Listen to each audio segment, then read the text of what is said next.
Hey guys, welcome back to my channel. So in today's video, I'm going to be teaching you how to get shit done and 10 ways I like to make myself more productive. So if you are new here, don't forget to hit that subscribe button and join our little family. And if you do enjoy this video, please give me a thumbs up because it really helps me out.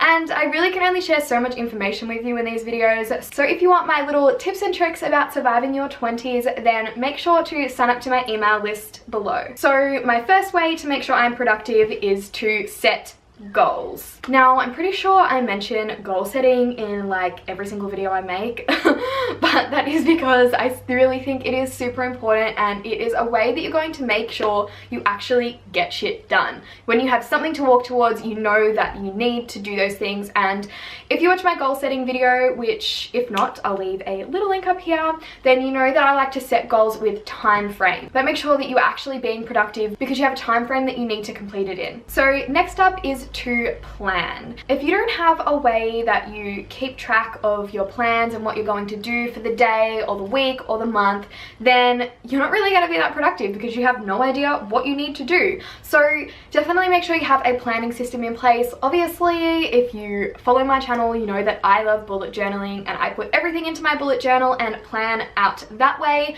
So if you are interested in starting bullet journaling, then I will leave my bullet journal playlist up here that you can have a watch.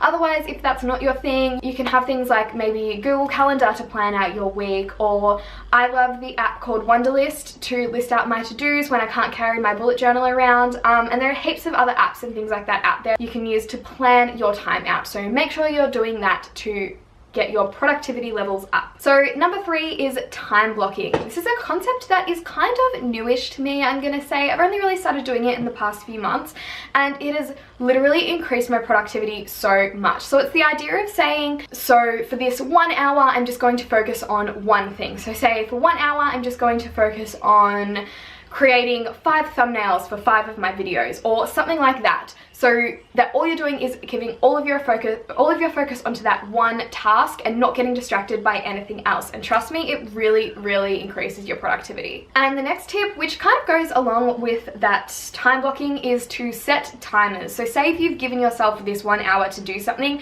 actually set a timer and make sure for only that 1 hour you are just focusing on that one thing. And then after your 1 hour, you can give yourself, say, a 10-minute break to switch off for a little bit and give your mind a break before you start on the next task. So then the next little tip that still goes with those other two is make sure you're scheduling in breaks, because you really want to make sure you avoid burnout and you don't work yourself too hard. Otherwise, if you don't schedule in those breaks and give your mind a rest, I'm telling you, you will definitely burn out and you won't be able to do any more, and you will need a much bigger break than what you needed in those little tiny breaks that you've scheduled out throughout your day.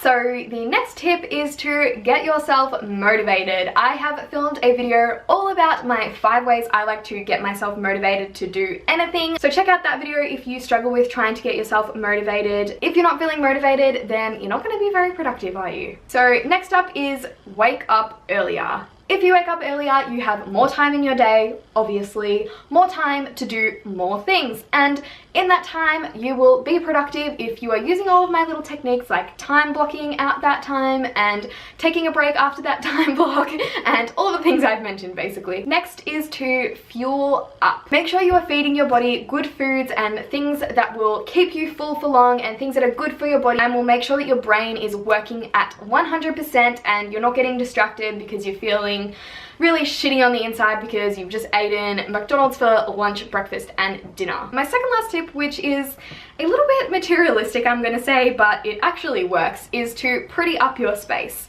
Make sure that if you're working at your desk, you've added a cute little plant that makes you happy when you look at it, or using a fun pen that's in a really pretty color or has a cool pattern on it that really brings up your mood. You want to make sure that you're working in an environment that makes you happy to be there, and you will definitely be more productive when you're feeling like that. So my 10th and final tip is to be realistic. I think sometimes people think, oh, I wasn't productive today because I didn't finish my to-do list. But your to-do list had 50 things on it, and there was absolutely no way a single human could have finished those 50 things in one day. Make sure when you're planning out your to-do lists and what you want to accomplish for the day or the week or the month or the year, that it's not a ridiculous amount, and that a normal human being could actually finish that in the time that they have available. Don't be too hard on yourself if you have set a ridiculous to-do list and you didn't finish it, because it is not about you not being productive, it's that you haven't been realistic with how much you can accomplish. So those are my 10 ways that I like to be productive. Now, I have written a blog post about this where I've gone into a little bit more detail if you want some more real life examples and tools and stuff that I use. So I'll make sure to leave a card for that up there if you want to have a little read over on my blog. And if not, that is everything I have to say for this video. So thank you guys so much for watching. I love you all so much, and I'll speak to you next time. Bye!